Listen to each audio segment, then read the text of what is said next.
ये कहानी है रामपुर गांव की, जहां मीरा और उसका पति रमेश अपने बेटे राहुल के साथ रहते थे।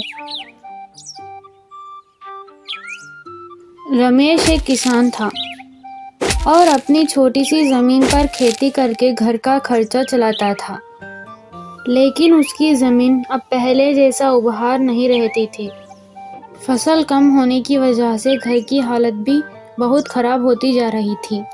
रमेश और मीरा का एक ही सपना था कि उनका बेटा पढ़ लिख कर बड़ा आदमी बनेगा। पर अब उनकी ज़िंदगी में एक ऐसा मोड़ आ गया जिससे उनका सपना पूरा करने का रास्ता मुश्किल हो गया।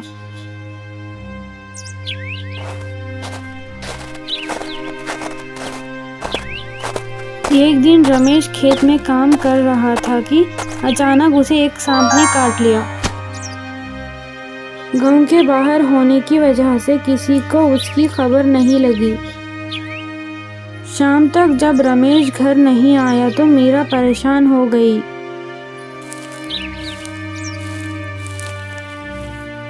उसने ठाकुर से मदद मांगी और आखिरकार रमेश को बेहोश हालत में खेत से उठाया गया। वैद्य जी ने बताया कि रमेश को होश आने में वक्त लगेगा। अब घर का खर्चा और राहुल की पढ़ाई का सवाल मीरा के सर पर आ गया। अब मैं क्या करूं? रमेश तो बेहोश है और राहुल की पढ़ाई का खर्चा कैसे निकालेगा? पर मैं हारना नहीं चाहती। राहुल का सपना पूरा करना है, चाहे मुझे कितनी भी मेहनत करनी पड़े। मीरा ने ठान लिया कि वो खुद काम करेगी और राहुल को पढ़ाएगी। उसने ठाकुर साहब से मिलकर अपनी समस्या बताई। ठाकुर साहब, मुझे अपने घर का खर्चा और राहुल की पढ़ाई का खर्चा निकालना है। क्या आप मुझे अपने खेत पर काम करने की इजाज़त देंगे? मीरा बेटी, तुम्हें खेत पर काम करने की ज़रूरत नहीं है। मैं तुम्हारे घर का खर्चा उठाऊंगा। नहीं ठाकुर साहब, मैं अपने पैरों पर खड़ी होना चाहती हूँ। मुझे अपनी मेहनत से अपना घर चलाना है। आप बस मुझे एक मौका दीजिए। ठीक है बेटी, मैं तुम्हें अपने खेत पर काम करने की इजाज़त देता हूँ, पर याद रखना तुम्हें अपनी बेटी के पढ़ाई का भी ध्यान रखना है। मीरा ने ठाकुर साहब के खेत पर काम करना शुरू कर दिया।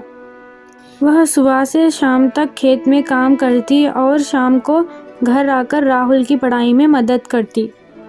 राहुल भी अपनी माँ की मेहनत देखकर पढ़ाई में और भी ज़्यादा मेहनत करने लग गया। एक दिन राहुल ने मीरा से पूछा, माँ, आप क्यों इतनी मेहनत कर रही हो?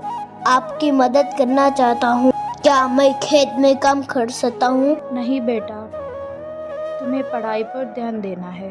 हमारा सपना है कि तुम बड़े ऑफिसर बनो और मैं तुम्हें वो बनाकर रहूँगी।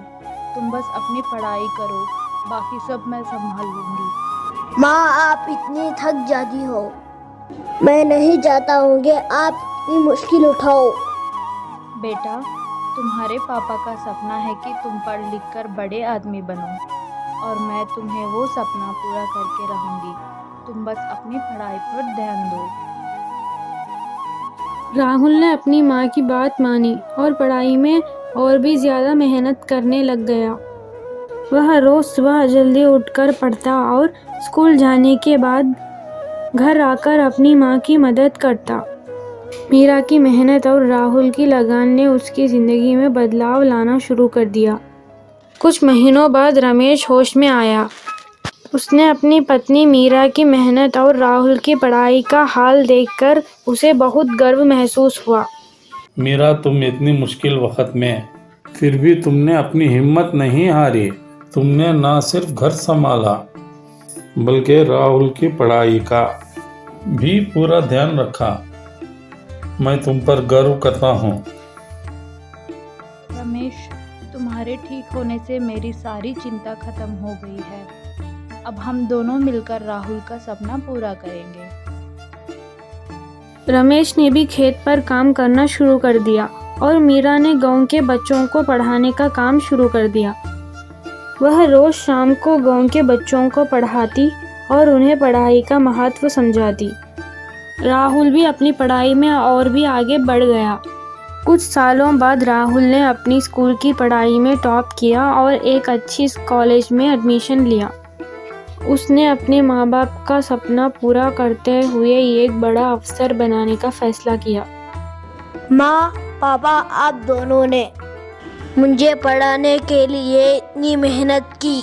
आज मैं जो कुछ भी हूँ वो आपकी वजह से हूँ।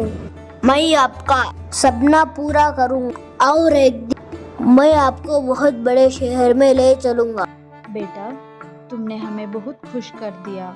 तुम्हारी सफलता ही हमारी सबसे बड़ी खुशी है। मीरा की मेहनत और राहुल की लगन ने सबको दिखा दिया कि पढ़ाई की ताकत से कोई भी अपना सपना पूरा किया जा सकता है। रामपुर गांव में भी मीरा की मेहनत ने लोगों की सोच बदल दी। अब गांव के लोग अपने बच्चों को पढ़ाने पर ज़्यादा ध्यान देने लगे। मीरा ने हमें दिखा दिया कि एक औरत भी अपनी मेहनत से अपने परिवार का भाग्य बदल सकती है। हमें भी अपने बच्चों को पढ़ाने पर ध्यान रखना चाहिए। मीरा की कहानी ने सबको ये सिखाया कि पढ़ाई और मेहनत से कोई भी मुश्किल नहीं है और एक माँ का समर्पण उसकी परिवार को नई ऊंचाइयों तक ले जा सकता है।